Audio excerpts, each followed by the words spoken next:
का ध्यान करेंगे। पहले नंबर हम प्रारंभ करते हैं तस्वीर धारणा कि मैं देख रहा हूँ, विचार कर रहा हूँ और चिंतन में लाता हूँ कि यह जो मध्यलोक है इसमें क्षीरोदरी समुद्र है, दूध से भरा हुआ है और उसके बीच 1,00,000 योजन का एक जम्बूद्वीप के समान एक कमल है और सुमेरु पर्वत जैसी इसकी कर्णिका है। उस पर हम बैठे हैं, एक धवल पीठ है, सफ़ेद आसन है, उस पर हम बैठे हैं, मुनि बन करके हम बैठे हुए हैं और हमारी नाभि से एक कमल उत्पन्न हुआ है जो 16 पाखुड़ी का है। उन पाखुड़ियों पर एक एक स्वर तो आ ई उ ऊ रू रू रि रि ए ऐ ओ औ अम आहा स्थित है और कर्णिका है बीच में, कर्णिका पर ह्रम स्थित है और ऐसे ही हृदय में एक अधोमुख कमल है जो अष्टपाखुड़ी का है। उस पर 8 कर्म ज्ञानावर्णी, दर्शनावर्णी, वेदनी, मोहिनी, आयुनाम और अंकाय कर्म स्थित है और कर्णिका पर ह्रम स्थित है। दोनों ह्रम आपस में मिल रहे हैं और ह्रम में जो राह है उस राह से ध्यान अग्नि उत्पन्न होगी। हम ध्यान करते हैं अहिमे को खल शुद्धो दंसन्नामयो सदा रोगी नवि अति मध्य किंचरी अन्नम परमान मित्रंति। मेरे खून से शुद्ध हूँ, ज्ञान दर्शन स्वरूपी हूँ और अन्य परमाणु मात्र मेरा कुछ भी पदार्थ नहीं है।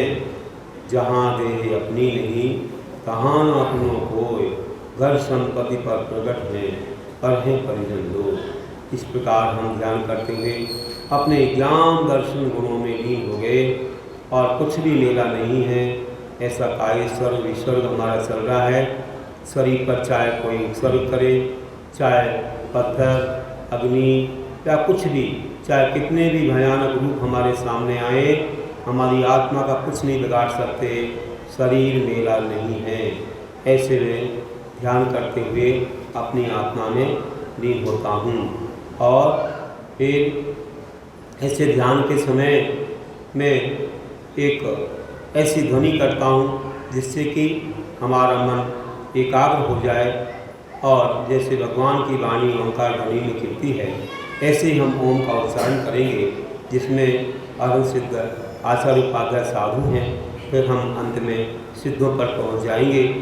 तो पहले नंबर जो सामने देखें हम लोग कि जो वायु है 12 अंगुल की वायु को ऐसा ज्ञानार्णव में लिखा है अपने अंदर लेना है, तो थोड़ी सी वायु को अपने अंदर पूरित करना है। तो जब हम लेंगे तो पेट में जाकर के वायु फिर स्थिर होगी। तो हमें क्या करना है कि पहले पूरक करना है, अंदर वायु लेना है, फिर पेट में भरना है, कुंभक होगा, फिर बाहर निकालना है, रेचक होगा। इसको प्राणायाम कहते हैं। तो हम इसी में फिर नमोकार का भी ध्यान करेंगे। तो बाहर की वायु को थोड़ा अंदर लेंगे।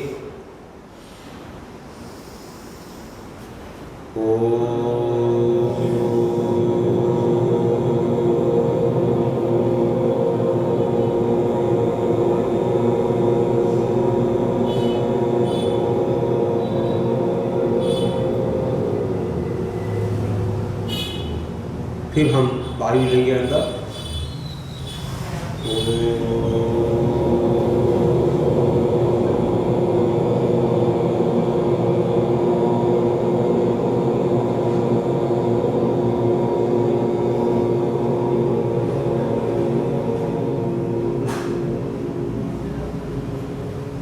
फिर एक बार वायु अंदर लेंगे।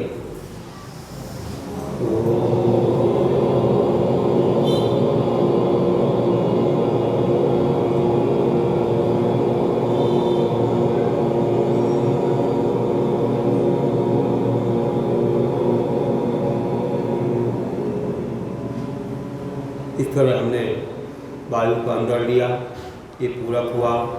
अंदर हमने फिर जो वायु को स्थिर किया, कुंभक हुआ, जो बाहर निकाला रेचक हुआ। हमको बहुत ही अपूर्व आनंद हुआ, ओंकार ध्वनि से रोम रोम पुलकित हो गए। फिर हम एकाग्र हो गए। जो ओम में पंच परमेशी हैं उनमें हमने सिद्ध परमात्मा को जाते हुए फिर अपनी आत्मा ही ऐसे ही सिद्धों के समान है, ऐसा मुनि महाराज ध्यान करते हैं। वे निश्चय में लीन हो जाते हैं, आत्मा में एकाग्र हो जाते हैं। श्वासोश्वास पूर्वक वे ध्यान करते हैं। जैसे जब श्वास अंदर जाती है तो नमो ओंकारम, बाहर आती है नमो सिद्धाणम, अंदर जाती है नमो आर्याणम, बाहर आती है नमो अध्याणम, अंदर जाती है नमो लोहे, बाहर आती है तो नम शब्द शाहू। ऐसे श्वास को जोर जोर से नहीं करना है, जो जा रही है उसको देखना है। पेट फूले मतलब अंदर जा रही है और पेट अंदर जाए तो बाहर आ रही है। इसी पर हमको नमोकार मंत्र को ध्याना है और अंत में सिद्धों के ध्यान से फिर एकाग्र होकर के और हम आठों कर्मों का क्षय करके सिद्ध बन गए और आत्मा ऊपर की ओर चली गई। इसका ध्यान करना है। पृथ्वी धारणा के बाद अग्नि धारणा होती है कि जब हम ऐसा ध्यान करते हैं पांचों परमेष्टि के बाद अपनी आत्मा का, तो उससे नाभि से वह दोनों ढंग से ध्यान अग्नि उत्पन्न होती है और वह आठों कर्मों को चलाती है और आठों कर्म चलते हैं तभी अग्नि धारणा होती है। देखिए हम करते हैं, अंदर श्वास जारी हो तो नमो ओंकार आदि करेंगे। ऐसे 9 बार नमोकार का ध्यान करेंगे। जोर से नहीं लेना श्वास, अपने आप जो जा रही आ रही उसी को देखना है, उसी पर नमोकार का सिंबल करना। ध्यान अग्नि ने आठों कर्मों को चलाया, आत्मा सिद्धालय में जाके लीन हो गई और इसके बाद जो वहाँ पर शरीर जल गया, राख थी, जोर से वायु आई, बहुत तूफान जैसा आया और वह स्वाय वायु राख को उड़ा ले गई। इस प्रकार हमने अग्नि धारणा के बाद वायु धारणा की। फिर इसके बाद बहुत ज़ोर से बरसात शुरू हुई और उसने पूरे आसान को धो दिया, सब दाग मिट गए और ये हुई जल धारणा।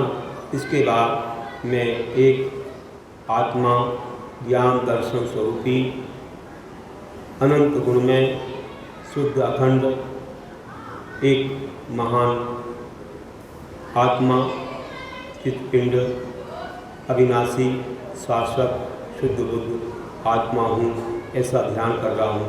ये हुई तत्व धारणा। इस तरह से हमने पांचों धारणाओं का चिंतन किया और ये चिंतन हमें आत्मा से परमात्मा बनाने में कारण है। ऐसा प्रतिदिन हमें ध्यान करना है और इसको करते हुए